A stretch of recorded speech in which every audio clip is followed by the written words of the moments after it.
آج کا ٹاپک ہے جس کے اوپر مجھے بات کرنی ہے وہ آنکولوجی سے ہٹ کر خون کی ایک بیماری جس کو تھیلیسیمیا کہتے ہیں، اور اس کے متعلق اگلے 15 منٹ سے 20 منٹ کے دوران کی ہم بات کریں گے کہ یہ تھیلیسیمیا کا مسئلہ پاکستان میں، ہمارے ملک میں، ہمارے شہر میں، ہمارے شہروں میں کس حد تک ایک عام آدمی کی زندگی کو متاثر کر رہا ہے، اور بحیثیت فیملی فزیشین ہم کیا کچھ کر سکتے ہیں، اس کی ہم تھوڑی دیر میں بات کریں گے۔ یہ شاید اس سے بھی زیادہ جو کہ ڈائگنوز ہوتے ہیں۔ اچھا، جو ڈائگنوز ہوتے ہیں، تو ایک لمحے کو تصور کیجئے، پاکستان کی آبادی کا تقریباً 2/3 ان علاقوں میں رہتا ہے جہاں پہ ڈائگنوسس کی فیسلٹی دستیاب نہیں ہے۔ تو ہم ان علاقوں کی صرف بات کر رہے ہیں کہ 6000 بچے ہر سال پیدا ہو رہے ہیں۔ وہ علاقے ہیں کہ جہاں پر میڈیکل فیسلٹیز موجود ہیں، لیبارٹری سروسز موجود ہیں، اور آپ تک یا کسی چائلڈ اسپیشلسٹ تک کے بچے یا فیملیز پہنچ جاتی ہیں۔ تو اس کا میگنیٹیوڈ 6000 سے کہیں زیادہ، کم سے کم 3 گنا ضرور ہوگا، 18 سے 20,000 بچے۔ ایک تو یہ تصور کر لیجیے۔ دوسری بات کہ ایک موروثی مرض ہے، آٹوسومل ریسیسو ڈس آرڈر ہے، کہ جب دونوں ماں باپ وہ دونوں کے دونوں میں تھیلیسیمیا کی جین پائی جائے گی، تو ان کے بچوں میں ہر پریگننسی میں اس بات کا خدشہ ہوگا کہ اس دنیا میں آنے والا بچہ تھیلیسیمیا میجر کے ساتھ پیدا ہو رہا ہے۔ تو جب ہم تھیلیسیمیا مائنرز کو جب ہم اسٹڈی کرتے ہیں پاکستان میں، تو پایا کہ معلوم ہوتا ہے کہ کم و بیش 20 کروڑ کی آبادی ہے، اس کا کم و بیش 6%، 5% آبادی اس کو تھیلیسیمیا کیریئر ہے۔ بیماری نہیں ہے وہ، لیکن ان میں تھیلیسیمیا کی ایک جین پائی جاتی ہے جو ان کی اگلی نسل میں اگر منتقل ہو جائے تو بچے میں تھیلیسیمیا میجر کا سبب بن جاتی ہے۔ اور اس وقت جو تھیلیسیمیا فیڈریشن آف پاکستان ہے، اس کے پاس 60,000 سے زیادہ بچے رجسٹرڈ، مختلف جو ان کی شاخیں ہیں، برانچز ہیں مختلف شہروں میں، میرا خیال ہے 52 ان کی برانچز ہیں، ان کے پاس جو رجسٹرڈ بچوں کی تعداد ہے وہ 60,000 کو کراس کر رہی ہے۔ اور یہ وہ بچے ہیں کہ جن کو زندہ رکھنے کے لیے ہر مہینے خون کی ایک بوتل کی ضرورت پڑتی ہے۔ تو پاکستان میں،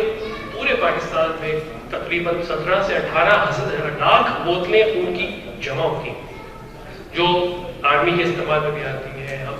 پوسٹ پارٹم ہیمریج کے جو پیشنٹ ہوتے ہیں ان میں بھی استعمال ہوتی ہیں، جو انجریز ہیں، ٹراما کے کیسز ہیں، سرجریز ہیں، ان میں استعمال ہوتی ہیں، اور ایک تقریباً آدھا خون ان بچوں کو لگتا ہے ہر سال۔ تو یہ بچے، اب ذرا دیکھ لیجئے کہ آپ کا شہر کہاں ہے اس نقشے کے اوپر، آپ کس صوبے میں رہتے ہیں اور آپ کا شہر کس جگہ پہ ہے۔ پاکستان کا کوئی شہر، کوئی آبادی، کوئی ایتھنک گروپ، کوئی قبیلہ تھیلیسیمیا سے بچا ہوا نہیں ہے۔ اور یہ 2007 کا ڈیٹا بیس ہے، تقریباً 7 سال پرانا۔ اس وقت صرف 22,000 بچے رجسٹرڈ تھے، یا ان کا بریک اپ ہے۔ کوئی علاقہ نہیں بچا کہ جہاں پہ تھیلیسیمیا نہ ہو۔ تو اور تھیلیسیمیا آتا کیسے، ماں باپ کو معلوم کیسے ہوتا ہے کہ ان کے بچے کو تھیلیسیمیا؟ بنیادی طور پہ یہ بچے